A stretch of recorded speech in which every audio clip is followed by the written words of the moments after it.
Good morning, guys and girls. I know people get offended when I just say guys. I'm waiting for my father to show up so we can get a couple of the girls that are due to calve down to our calving facilities. And a lot of you have actually reached out and asked about the topic of carbon credits that I mentioned in one of my rants before. So I'm going to break it down a little bit for you, what they are at 1,000-foot level and what it means when people buy carbon credits.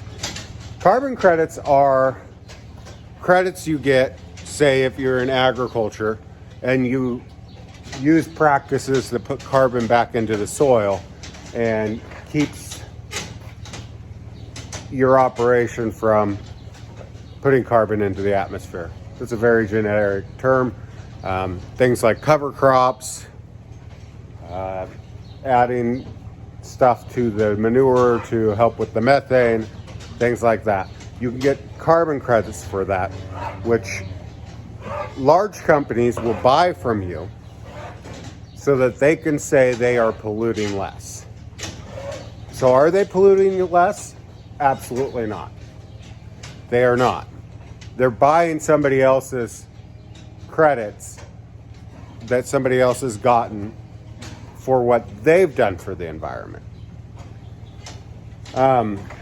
Basically, it's like if, I just read this on Twitter, if you are on Weight Watchers and you're eating everything you want, but you're buying other people's leftover points so that it looks like you're doing better than you are, but you're not.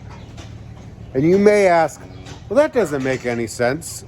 Why would farmers sign on for that? Well, carbon credits, you can obviously make some money from them. So maybe if you have wanted to do some stuff to improve your environmental footprint, you might be able to get that financed through the sale of your carbon credits.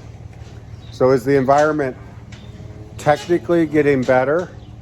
Yes, but it's not from these big corporations that are all bragging about how they're carbon neutral or they'll be carbon neutral by 2030.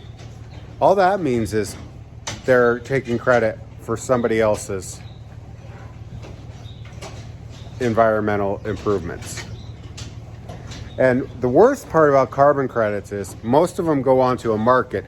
And so the people really making the money aren't the farmers. It's the third parties that are facilitating the buying of the carbon credits from the farmers and selling them to these big corporations. It's just a money-making scheme in the grand scheme of things. It actually makes it so rich, powerful companies can continue to pollute however they want, honestly. But they can make themselves sound better because they're carbon neutral. That's the 1,000-foot view. Obviously, you know, it's a much more complicated issue than that, but that's the basics.